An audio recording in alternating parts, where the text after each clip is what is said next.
రాత్రి ఆ బ్రదర్ ఎవరిద్దరు ముగ్గురు ఫోన్ చేశారు, నీ సంగతి తేలుతాం, అది తేలుతా, ఇది తేలుతా అంటున్నారు.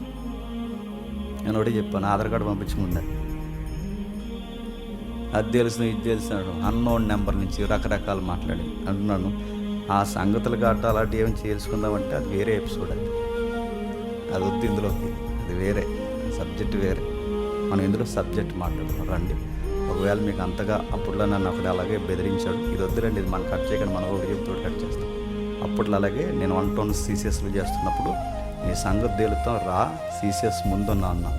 నేను ముందే ఉన్నాను, ఎక్కడున్నా కనబట్టలేదని అడిగి అప్పటికే ప్రాణం ఇసుకున్నాను. నువ్వు నన్నైనా తీసే చెప్పండి, నేను నిన్నైనా తీసేయాలని భగవంతుని కోరుకున్నాను. అది ఎవడో బయట వెళ్ళాను, వచ్చాడు అలా అన్నాడు ఇలా అన్నాడు పోయాడు. ఎందుకంటే ఎక్కువ కాలం బతకాలని లేనోడితో ఎక్కువ మాట్లాడడం మంచిది కాదు.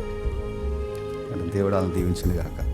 సరే ప్రార్థన చేస్తాం. త్వరలోనే దీనికి సంబంధించిన డేట్స్ మనం అనౌన్స్ చేస్తాం, అప్పటివరకు ఎదురు చూడండి. అది బహిరంగ సభ లేకపోతే ఆన్లైన్ మీట్, అది డిస్కషన్ ప్రోగ్రామ్ ఏదన్నది మనం త్వరలో అనౌన్స్మెంట్ చేస్తాం. అప్పటి వరకు వాళ్ళని ఎదురు చూడమని ప్రేమపూర్వకంగా ఆహ్వానిస్తున్నాం.